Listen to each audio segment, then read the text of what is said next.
Hello मित्रों, कैसे हैं आप सब।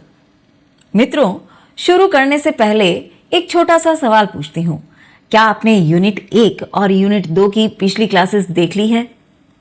अगर नहीं देखी है तो प्लीज़ देखें, क्योंकि जब तक हम शुरू से नहीं जुड़ेंगे तो आगे की कहानियाँ हमें समझ में कैसे आएंगी। तो आपने देख ली है तो बहुत बढ़िया बात है। 2 सेमेस्टर हिंदी की लेक्चर, आज हम यूनिट 3 शुरू कर रहे हैं। और ये यूनिट सिर्फ कवियों के नाम नहीं, विचारों, भावनाओं और समय की सोच को समझाने की जर्नी है। ये कोई वन डे लेक्चर नहीं है, ये है मित्रा 30 डेज रेगुलर सीरीज, जहां रोज थोड़ा थोड़ा लेकिन बिल्कुल सरल तरीके से पूरा सिलेबस समझा जाता है। तो आराम से बैठिए, ध्यान लगाइए और चलिए शुरू करते हैं यूनिट 3। सबसे पहले हमारे सामने है यूनिट 3 का सिलेबस। भारतेंदु का साहित्य महत्व। मित्रों, भारतेंदु हरिश्चंद्र को यूं ही आधुनिक हिंदी साहित्य का जनक नहीं कहा जाता। उनसे पहले हिंदी साहित्य ज्यादातर रीतिकालीन परंपरा में बंधा हुआ था। भारतेंदु ने साहित्य को दरबार से निकालकर जनता तक पहुंचाया। मित्रों, क्या आप जानते हैं पहले राजा महाराजाओं के दरबार में ही साहित्य, कविताएं ये सब हुआ करती थी, वो वहां तक बंद कर रह जाती थी। भारतेंदु युग ने उसे निकालकर जनता तक पहुंचाया। उन्होंने पहली बार साहित्य को समाज सुधार का माध्यम बनाया। साहित्य के द्वारा समाज को सुधारने का प्रयास। भारतेंदु के लेखन में राष्ट्रीय चेतना खुलकर दिखाई देती है। उन्होंने अंग्रेजी शासन की सीधी आलोचना की और जनता को सोचने पर मजबूर किया। भारतेंदु ने हिंदी भाषा को सरल, जीवंत और बोलचाल के करीब बनाया। पत्रकारिता, नाटक, निबंध और कविता, हर क्षेत्र में उन्होंने नई दिशा दी। उनके साहित्य का मुख्य उद्देश्य था जन जागरण। उन्होंने साहित्य को केवल मनोरंजन नहीं बल्कि सामाजिक जिम्मेदारी माना। इसीलिए मित्रों, भारतेंदु युग साहित्यिक महत्व यह है कि उन्होंने आधुनिक हिंदी साहित्य की मजबूत नींव रखी। निज भाषा उन्नति अहे का भाव पक्ष। निज मतलब खुद का। मित्रों, सबसे पहले एक सवाल सोचो जरा, क्या कोई भी समाज अपनी भाषा को छोड़े बिना आगे बढ़ सकता है? भारतेंदु हरिश्चंद्र इसी सवाल का सीधा जवाब देते हैं। इस पंक्ति के जरिए निज भाषा उन्नति अहे, इस कविता का मुख्य भाव है मातृभाषा के प्रति गहरा प्रेम। भारतेंदु मानते हैं कि अगर हम अपनी भाषा को हीन समझेंगे, छोटा समझेंगे, तो हमारा आत्मसम्मान भी कमजोर हो जाएगा। यहां भाषा सिर्फ बोलने का साधन नहीं बल्कि राष्ट्रीय पहचान बन जाती है। कविता में विदेशी भाषा की अंधी नकल का विरोध किया गया है। भारतेंदु कहते हैं, दूसरी भाषाएं सीखो लेकिन अपनी भाषा को छोड़कर नहीं। इस कविता में स्वदेशी भावना बहुत स्पष्ट दिखाई देती है। यह रचना जनता को जगाने का काम करती है कि उन्नति की शुरुआत घर से होती है, भाषा से होती है। भाव पक्ष की सबसे खास बात यह है कि यह कविता आत्मगौरव और आत्मचेतन पैदा करती है। इसीलिए निज भाषा उन्नति अहे सिर्फ कविता नहीं बल्कि भाषाई स्वाभिमान का घोषणा पत्र है। अब अगली स्लाइड में हम देखेंगे कि इस कविता की राष्ट्रीय चेतना और सामाजिक संदर्भ के विषय में भारतेंदु की भाषा और शैली। भारतेंदु की भाषा क्या रही है और शैली कैसी है? अब जरा ध्यान से समझिए। भारतेंदु की सबसे बड़ी ताकत उनकी भाषा और शैली ही थी। भारतेंदु ने हिंदी को कठिन और भारी बनाने की बजाय सरल, सहज और बोलचाल की भाषा बनाया, जिससे आम जन को समझने में आसानी हो। उनकी भाषा आम आदमी की भाषा है, जिसे पढ़कर ऐसा लगता है जैसे कोई सीधे हमसे ही बात कर रहा है। उन्होंने खड़ी बोली हिंदी को साहित्य की भाषा बनाया और ब्रज और संस्कृत के अनावश्यक बोझ से उसे मुक्त किया। भारतेंदु की भाषा में स्पष्टता और प्रभावशालीता दोनों दिखाई देती है। जहां जरूरत हो वहां व्यंग्य का प्रयोग और जहां जरूरत हो वहां भावुकता। ये संतुलन उनकी शैली की पहचान है। सभी चीजों का संतुलन बनाना भी इतना आसान नहीं होता है, परंतु आपको भारतेंदु के साहित्य में ये देखने को मिलेगा। उनकी शैली उपदेशात्मक नहीं बल्कि समझाने वाली है। नाटक, निबंध, कविता और पत्रकारिता, यह हर जगह उनकी शैली सजग और जागरूक दिखाई देती है। समाज सुधार, राष्ट्रीय चेतना और जन जागरण, इन सबको उन्होंने भाषा के माध्यम से सीधे जनता तक पहुंचाया।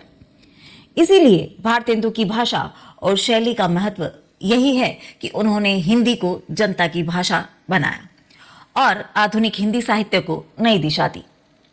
अब अगली स्लाइड की ओर चलते हैं। अगली स्लाइड में हम देखेंगे कि मैथिली शरण गुप्त का काव्य व्यक्तित्व। मित्रों, मैथिली शरण गुप्त को यूं ही राष्ट्रीय कवि नहीं कहा गया। उनका काव्य व्यक्तित्व सबसे पहले राष्ट्रीय चेतना से जुड़ा हुआ दिखाई देता है। गुप्त जी के लिए कविता सिर्फ भाव व्यक्त करने का माध्यम नहीं है, बल्कि राष्ट्र और समाज को दिशा देने का साधन है। उनकी कविताओं में आदर्शवाद बहुत स्पष्ट रूप से मिलता है। उन्होंने भारतीय संस्कृति, नैतिक मूल्य और कर्तव्य बोध को कविता के केंद्र में रखा। भारतीय संस्कृति, नैतिक मूल्य और कर्तव्य बोध को केंद्र बिंदु बनाया। जिस तरीके से किसी कहानी का केंद्र बिंदु नायक और नायिका होती है, उसी तरीके से यहाँ पर इन्होंने केंद्र बिंदु में भारतीय संस्कृति, नैतिक मूल्य और कर्तव्य बोध को केंद्र बिंदु माना है। गुप्त जी का काव्य शिक्षाप्रद है, लेकिन कठोर उपदेश जैसा नहीं लगता। उनकी रचनाओं में राम, लक्ष्मण, केकई जैसे पात्र के माध्यम से मानवीय भावनाएं और नैतिक संघर्ष सामने आते हैं। भाषा की बात करें तो उनकी खड़ी बोली सरल, शुद्ध और प्रभावशाली है। उनका काव्य व्यक्तित्व भावुकता से अधिक विचार प्रधान है। समाज सुधार, नारी गरिमा, कर्तव्य और त्याग, ये सब उनकी कविता के मुख्य तत्व हैं। इसीलिए मैथिली शरण गुप्त का काव्य व्यक्तित्व आदर्शवादी, राष्ट्रवादी और मानवीय मूल्यों से भरपूर है। केकई का पश्चाताप, भाव पक्ष।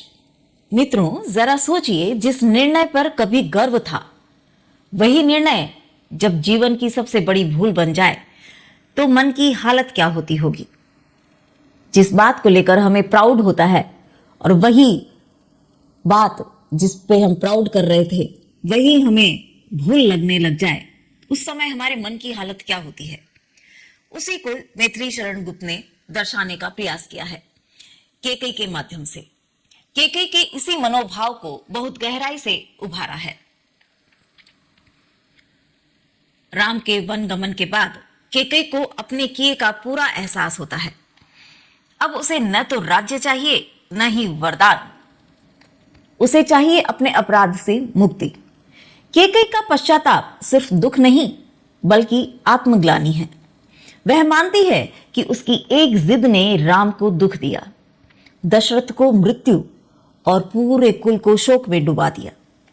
यहां केकई क्रूर या स्वार्थी नहीं बल्कि एक जागृत और संवेदनशील नारी बनकर सामने आती है।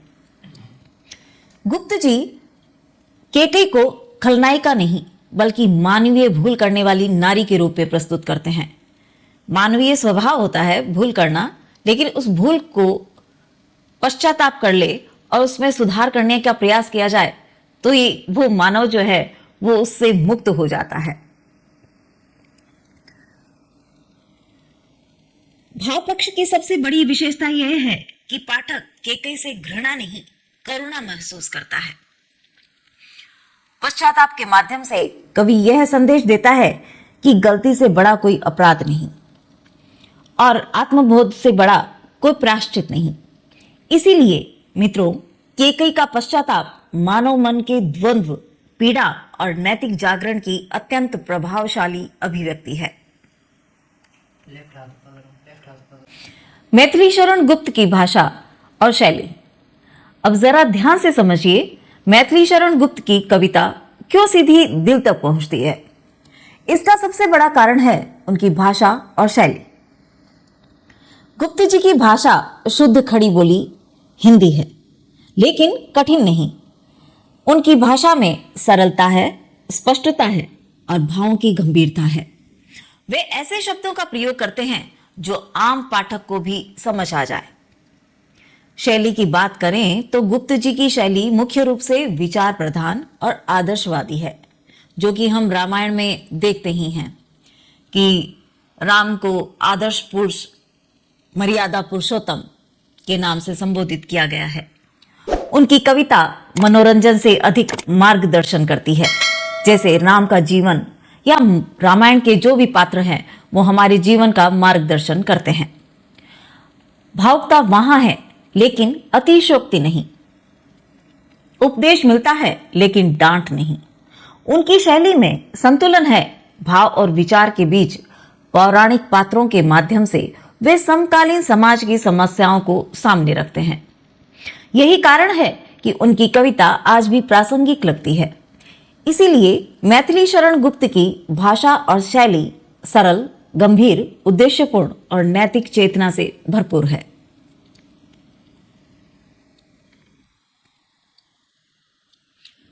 हरियुद्ध का साहित्यिक योगदान।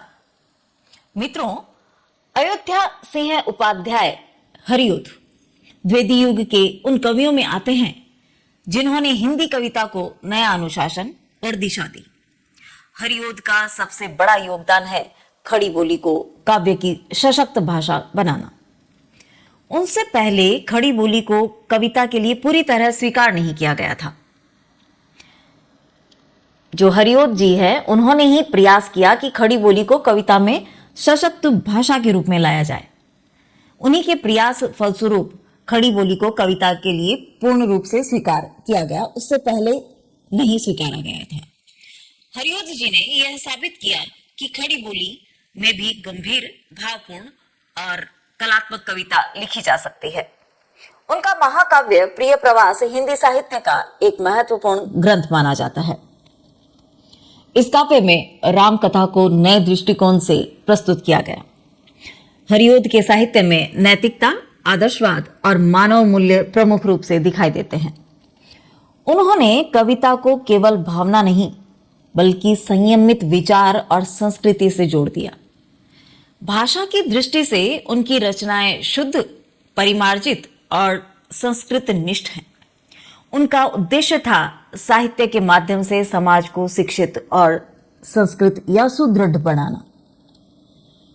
इसीलिए मित्रों, हरियुद्ध का साहित्यिक योगदान यह है कि उन्होंने हिंदी कविता को परिपक्वता, अनुशासन और गंभीरता प्रदान की और द्विवेदी युग को मजबूत आधार दिया। आगे चलते हैं प्रिय प्रवास का कथ्य पक्ष। अब यहाँ हम प्रिय प्रवास के कथ्य यानी कहानी के भाव और विचार को समझते हैं। प्रिय प्रवास का कथ्य राम कथा पर आधारित है, लेकिन यह केवल पौराणिक कथा नहीं है। इस काव्य में राम का वनगमन केवल व्यक्तिगत दुख नहीं बल्कि कर्तव्य, त्याग और आदर्श का प्रतीक बन जाता है। कथ्य का केंद्र है लोक मंगल। राम यहाँ राजा नहीं, जननायक के रूप में सामने आते हैं। कवि दिखाते हैं कि राजधर्म व्यक्तिगत सुख से ऊपर होता है। राम का वनगमन या वनवास जनता के हित में स्वीकार किया गया, एक आदर्श निर्णय है। काव्य में सीता और लक्ष्मण भी कर्तव्य और प्रेम का उत्कृष्ट उदाहरण बनते हैं। प्रिय प्रवास का कथ्य यह संदेश देता है कि सत्ता से बड़ा धर्म और कर्तव्य होता है। यहाँ संघर्ष बाहरी नहीं बल्कि आंतरिक नैतिक संघर्ष है। कवि राम कथा के माध्यम से समकालीन समाज को यह समझाना चाहते हैं कि आदर्श जीवन त्याग और संयम से बनता है। इसीलिए मित्रों, प्रिय प्रवास का कथ्य पक्ष आदर्शवादी, नैतिक और जन कल्याणकारी विचारों से ओतप्रोत है, या यूं कहें भरा हुआ है। हरियुद्ध की भाषा शैली। अब जरा ध्यान से समझिए। हरियुद्ध की रचनाएं पढ़ते ही एक बात साफ हो जाती है, उनकी भाषा शैली गंभीर और अनुशासित है। हरियुद्ध की भाषा मुख्य रूप से शुद्ध खड़ी बोली हिंदी है। उनकी भाषा में संस्कृत निष्ठ शब्दों का अधिक प्रयोग मिलता है। जिससे कविता में गंभीरता और गरिमा आती है। हालांकि थोड़ी संस्कृत प्रधान है, लेकिन अर्थ स्पष्ट रहता है। हरिओद की शैली विचार प्रधान और आदर्शवादी है। वे भावुकता से ज्यादा नैतिक और बौद्धिक पक्ष पर जोर देते हैं। उनकी कविता में संयम है, मर्यादा है और शास्त्रीय अनुशासन है। प्रिय प्रवास में कथ्य और भाषा दोनों में संस्कृति और संस्कार स्पष्ट दिखाई देते हैं। उपदेश का भाव है, लेकिन वह कठोर नहीं बल्कि संस्कृत और सभ्य है। हरिओद की शैली पाठक को मनोरंजन नहीं, मार्गदर्शन देती है। इसीलिए मित्रों, हरिओद की भाषा शैली हिंदी कविता को परिपक्वता, गंभीरता और साहित्यिक गरिमा प्रदान करती है। जिस तरीके से राम का पूरा चरित्र जो है वो हमें हमारे जीवन में मार्गदर्शन देता है। आगे चलते हैं सोहनलाल द्विवेदी का काव्य दृष्टिकोण। सोहनलाल द्विवेदी का काव्य सीधे दिल से निकलकर जनता के दिल तक पहुंचने वाला काव्य है। उनका काव्य दृष्टिकोण सबसे पहले राष्ट्रीय चेतना से जुड़ा हुआ दिखाई देता है। वे कविता को केवल सौंदर्य का साधन नहीं बल्कि राष्ट्र जागरण का माध्यम मानते हैं। उनकी कविताओं में देशभक्ति, त्याग और कर्तव्य बोध प्रमुख भाव हैं।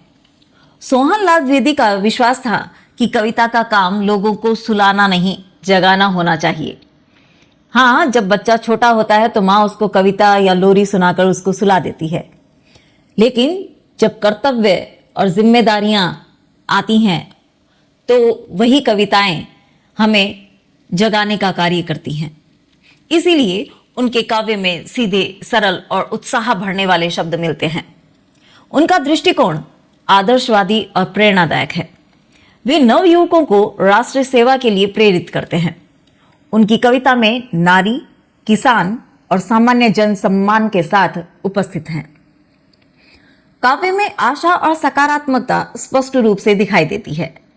द्विवेदी जी के लिए कवि होना मतलब समाज और राष्ट्र के प्रति उत्तरदायित्व निभाना है। इसीलिए सोहनलाल द्विवेदी का काव्य दृष्टिकोण देशभक्ति, नैतिकता और जन जागरण से भरपूर है। आगे देखते हैं खादी गीत, भाव पक्ष। जरा सोचिए, खादी यहां सिर्फ कपड़ा नहीं है, ये क्वालिटी बताई है कपड़े की। खादी एक विचार है, एक आंदोलन है। सोहनलाल द्विवेदी के खादी गीत में खादी स्वतंत्रता, आत्मसम्मान और स्वदेशी चेतना का प्रतीक बन जाती है। इस गीत का मुख्य भाव है राष्ट्रभक्ति। कवि खादी को पहनना केवल आदत नहीं, देश के लिए संकल्प मानते हैं। खादी यहाँ अंग्रेजी शासन के विरुद्ध शांत लेकिन दृढ़ विरोध का रूप ले लेती है। गीत में त्याग और सादगी का गहरा प्रभाव है। कवि बताते हैं कि खादी पहनने वाला व्यक्ति सिर्फ अपने लिए नहीं, पूरे राष्ट्र के लिए सोचता है। इस रचना में गांधीवादी विचारधारा स्पष्ट दिखाई देती है। स्वावलंबन, सादगी और अहिंसा। खादी गरीब और अमीर के बीच भेद मिटाने का प्रतीक भी बनती है। भाव पक्ष में उत्साह है, प्रेरणा है और युवाओं को जगाने की पुकार है। कवि का उद्देश्य यह है कि जनता स्वदेशी वस्तुओं को छोड़कर, विदेशी वस्तुओं को छोड़कर स्वदेशी अपनाए। इसीलिए मित्रों, खादी गीत का भाव पक्ष देश प्रेम, त्याग, स्वदेशी भावना और आत्मगौरव से भरा हुआ है। आगे देखते हैं कि सोहनलाल द्विवेदी की शैली क्या है। सोहनलाल द्विवेदी की कविता पढ़ते ही एक बात साफ समझ में आती है कि उनकी शैली सीधी, सरल और प्रभावशाली है। उनकी शैली का मुख्य उद्देश्य है जनता तक बात पहुंचाना। जब भाषा सरल और सीधी होती है, प्रभावशाली होती है, तो जनता तक सीधे ही आती है और उन्हें समझ में भी आता है। इसीलिए वे कठिन शब्दों से बचते हैं और आम बोलचाल की भाषा का प्रयोग करते हैं। उनकी शैली में ओज और उत्साह स्पष्ट रूप से दिखाई देता है। कविता पढ़ते समय ऐसा लगता है जैसे कोई सभा में खड़ा होकर देशभक्ति का संदेश दे रहा हो। उनकी शैली गीतात्मक और प्रेरणादायक है। छोटे छोटे वाक्य, स्पष्ट भाव और सीधा संदेश, यही उनकी पहचान है।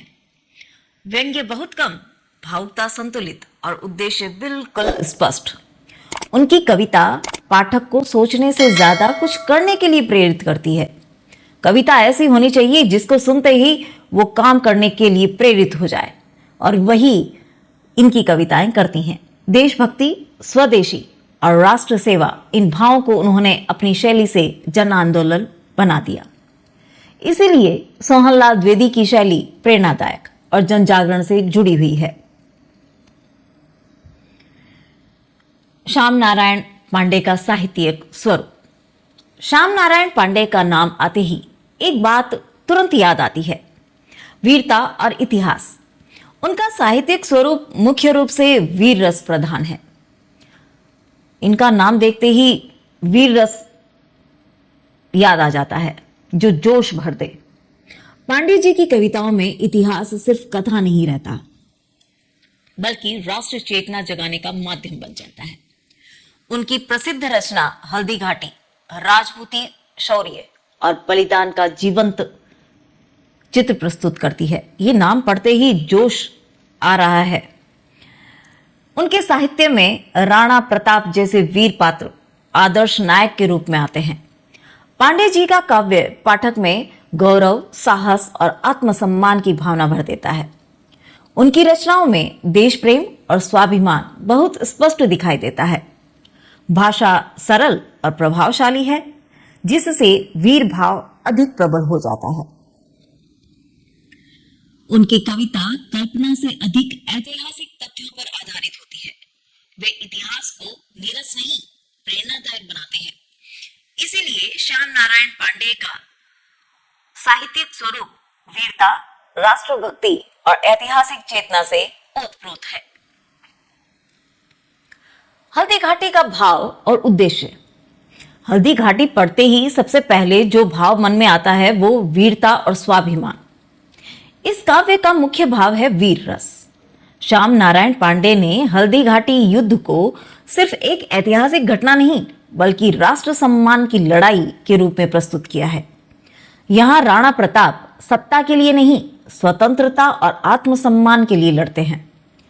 काव्य में संघर्ष, बलिदान और अडिग संकल्प बार बार सामने आता है। हार जीत से ज्यादा यह रचना सम्मान बनाम दास्ता का प्रश्न उठाती है।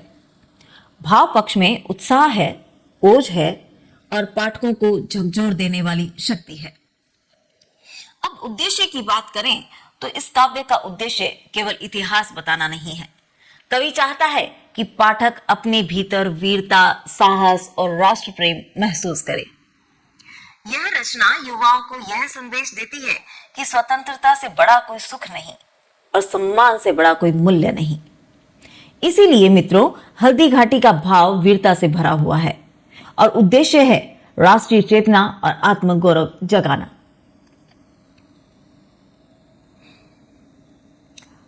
आगे देखते हैं पांडे की भाषा और शैली। श्याम नारायण पांडे की रचनाएं पढ़ते ही एक बात साफ समझ में आती है, उनकी भाषा और शैली वीर रस को जीवंत बना देती है। उनकी भाषा सरल, स्पष्ट और प्रभावशाली है, ताकि भाव सीधे पाठक तक पहुंचे। भाषा में अलंकारों का प्रयोग है, लेकिन वह बोझिल नहीं लगता। उनकी शैली ओजपूर्ण, चित्रात्मक, ऐसा लगता है जैसे युद्ध का दृश्य आंखों के सामने सजीव हो गया हो। इतिहास को उन्होंने सूखी जानकारी नहीं बनाया, बल्कि भावनाओं से भरा अनुभव बना दिया। उनकी शैली में गति और ऊर्जा है, जो पाठकों को आगे पढ़ने के लिए उत्साहित करती है। वीर पात्रों का वर्णन इतने प्रभाव से होता है कि पाठक के मन में गौरव की अनुभूति होती है। संवाद, वर्णन और चित्रण तीनों संतुलन दिखाई देते हैं। पांडे की शैली सिर्फ बताती नहीं, जगाती है। इसीलिए श्याम नारायण पांडे की भाषा और शैली ओज, वीरता और राष्ट्रीय प्रेम की सशक्त अभिव्यक्ति है। आगे देखते हैं। चलिए, हमने आज का सिलेबस क्लियर कर लिया है। ऑल राइट, आज की क्लास में हमने देखा कि द्विवेदी युग सिर्फ कवियों का दौर नहीं था, बल्कि हिंदी साहित्य को दिशा देने वाला युग था। भारतेंदु की छात्र से लेकर मैथिली शरण गुप्त के आदर्श, हरिऔध की गंभीरता, अमरनाथ गिरी की देशभक्ति और श्याम नारायण पांडे की वीरता सब मिलकर इस युग को मजबूत बनाते हैं। अगर आपने ध्यान से सुना है तो अब आपको समझ में आ गया होगा कि यह साहित्य रटने का तो बिल्कुल भी नहीं है, समझने और महसूस करने का है। अब जरा खुद से पूछिए, क्या कविता सिर्फ सुंदर शब्द होती है या समाज को जगाने की ताकत भी रखती है? अगली क्लास में हम छायावाद की दुनिया में प्रवेश करेंगे, जहां भावना, कल्पना और अंतर्मन की आवाज सबसे ज्यादा बोलती है। तो अगर अभी तक आप इस मित्राध्याय 30 डेज रेगुलर सीरीज सेमेस्टर 3 के साथ जुड़े हुए हैं तो बहुत बढ़िया है, नहीं है तो आप जल्द से जल्द जुड़े। और अगर यूनिट 1 या 2 की क्लासेस मिस हो गई हैं तो आप उन्हें जरूर देख लें। कल मिलते हैं सेम टाइम सेम जगह, तो जुड़े रहिए MGSU मित्राध्याय के साथ, आपका अपना स्टडी मित्र। धन्यवाद।